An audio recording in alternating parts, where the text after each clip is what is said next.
Ito guys, i-flex ko rin yung aking kitchen. Namimiss ko na talaga ang aking kitchen. Ayan, may dala akong gabi at lulutuin ko ngayon kasi favorite ni Tito Jo. Ayan, yung mga tinapay nila. At ayan, namimiss ko talaga yung aking kitchen. Namiss ko. Back to reality. Ayan. Ayan, nagkakabit-kabit ang aking mga gamit. Ayan. Doon sa Pilipinas ay nagahugas lang kami. Ayan, ang aming mga bazaars. Ayan, namimiss ko talaga ito. So, back to cooking time. Ang aking dishwasher na very helpful. Yung aking fridge, walang laman, puro gulay ang laman, walang ulam. Ayan, may konting hipon. Yan, puro empty.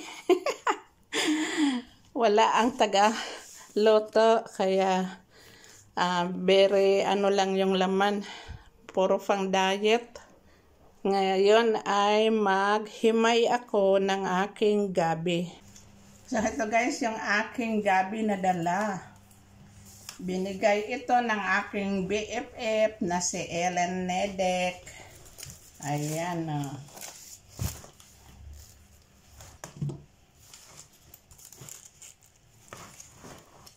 So ito guys o. Tingnan mo. Maganda siya. Oh. Ayan. Ayan. Kinuha na nila yung dahon doon. Tapos, nilagay sa gitna. So, ngayon, huhugasan ko muna ito bago himayin. So, ito na guys. Magsisimula na ako. At, ipakita ko na lang sa inyo mamaya kung yari na. Okay? Mostly, alam naman ninyo kung paano himayin yung gabi.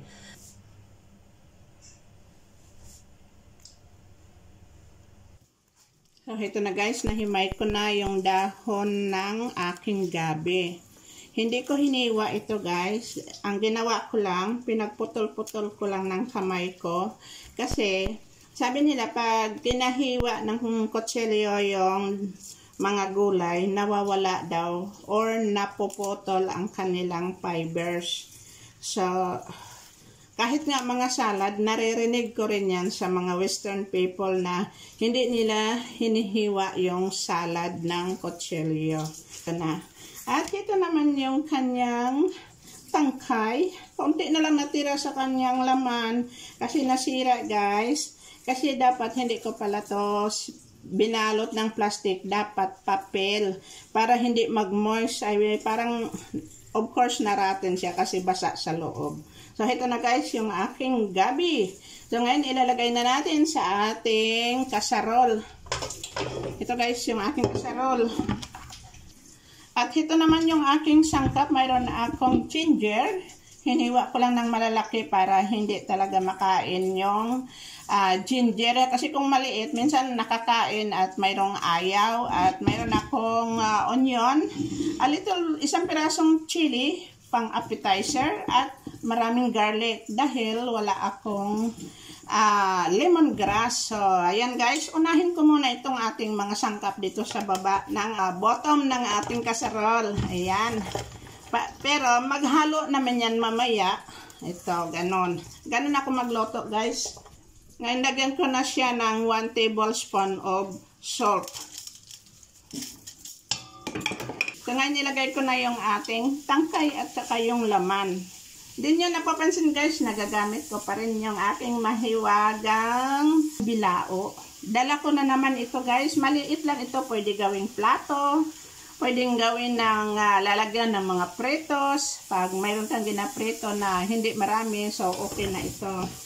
Ayan, tingnan nyo. Tamang-tama lang o. Lagyan mo lang ng sapin, either papel, kitchen foil, or anything basta hindi magtulo dito. Pero kung maggulay ka, kagaya ngayon, ito ang aking gulay, nilagay ko dito para tutulo ng tubig. Diba? Maraming purpose itong bilao natin.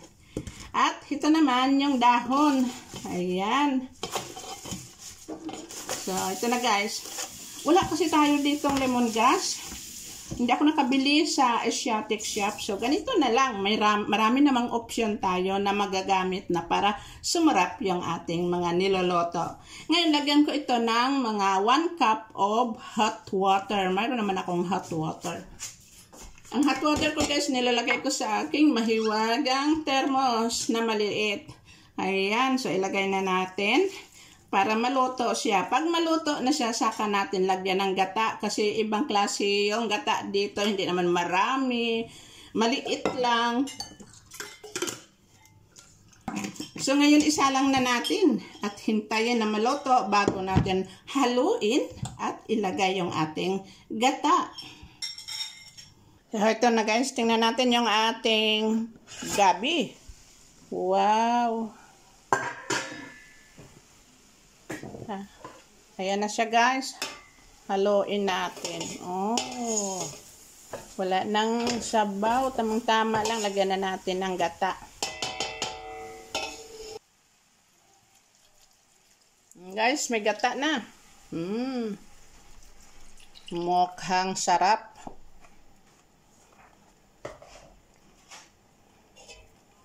Talagang masarap yan guys. Luto na siya. Pero gusto ko pang lutoin ng kaunti. Pati yung gata ay maluto. Mamaya dagdagan ko siya ng gata.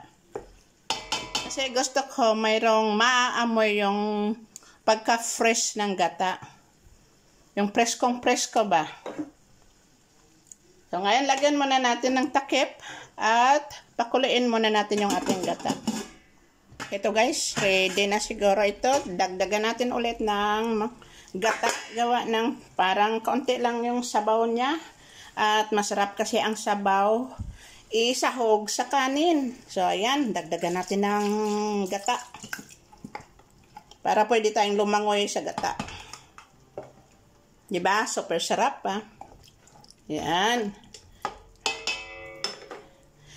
Ngayon, lagyan muna natin ng kaunting papula. Ito ang kanyang papula, guys. Wala akong labahita. So, ito ang ating i-substitute. Diba? Marami namang option sa mga ganitong luto. Ayan. Iyan ang aking version sa pagluluto ng gabi. Ngayon, pakuluin natin at lagyan muna ng takip. In a few minutes, pwede na tayong mukbang ng ang kasama ay yung aking black rice. Ito na guys, yung ating gabi. Tama lang. So, kain tayo.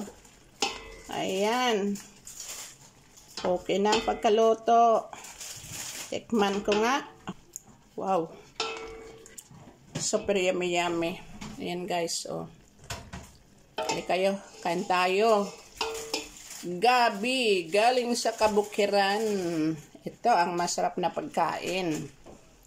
Sa version ng pagloloto. Maraming salamat guys sa suporta ninyo. And see you in my next video. Bye-bye.